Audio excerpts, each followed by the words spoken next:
Okay guys, it's Scott here for Rebellious Noise, and I am here with a breaking update, and it's the news that all football fans have wanted to hear, and that is the Premier League will be returning on June the 17th.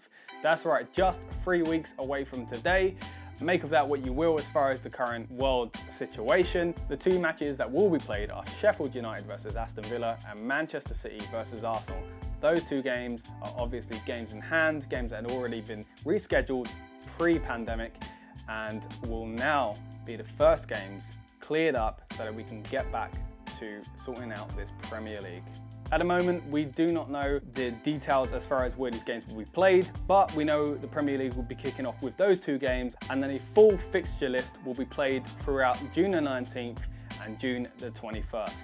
It is understood that all of the Premier League clubs have agreed in principle that this date is when they will return to playing fixtures.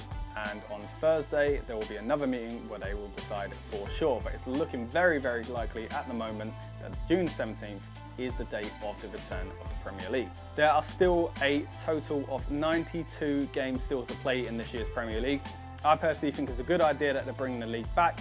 I'm not too sure about the safety of it and things like that, but as far as the integrity of the competition, you need to complete this league. I know a lot of people were saying, especially as a joke to Liverpool fans, that they should just end the season, scrap it there. I have always thought it was a bad idea because, all right, you're moaning about next year and how we need to start next year's season, but what's the point if we can't even finish this year's season? I think it's more important to finish the season that you're currently in than it is to start a new one.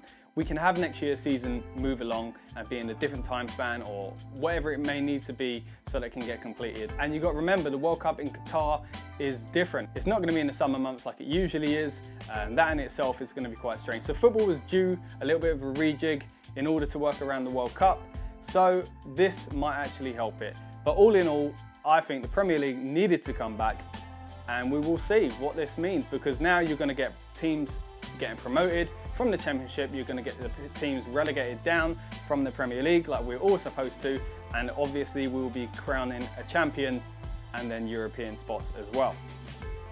Currently, Bournemouth, Aston Villa and Norwich are fighting it out in those relegation places, so you never know. The first games back could really, really change things. It hasn't been easy getting to this point though. Obviously, Mikel Arteta was one of the first big names to come out as testing positive for the virus. Arsenal's manager at the time, just as they were leading up to the game when it's supposed to face Manchester City previously, and obviously that did not work out. Since then, many players have tested positively as well, including 12 recently. That could be anyone from staff to management to players, which has delayed some of the return to training for some of the teams. Premier League players and staff will be continued to be tested twice a week in order to keep on top of making sure the game is safe. Any players that test positive must self-isolate for 7 days. Liverpool currently sit 25 points clear. It's looking like they're going to win the league. It looked that way anyway, but you never know, especially with a new format of fixtures. Who knows how they're going to be played, who knows who's going to have what kind of advantages and disadvantages. So it's going to be an interesting time. And like I said, even if it is obvious that Liverpool win the league, there's still a lot more to play for in the Premier League this year. It is looking like games will obviously come back without an audience. Now that brings up several debates in itself. Go back and watch our Bundesliga return video recently where we debated what the Premier League could learn from how the Bundesliga has restarted. Obviously Germany restarted their leagues recently, and it's led to a lot of interesting things, from changing of celebrations to certain rules around how players are qualified to actually play, to wearing masks, to no fans, you name it. The league is looking very, very different, and I would expect the Premier League to use some of those tactics as well. The Premier League was actually suspended on the 13th of March. It's been a long time that we haven't had football.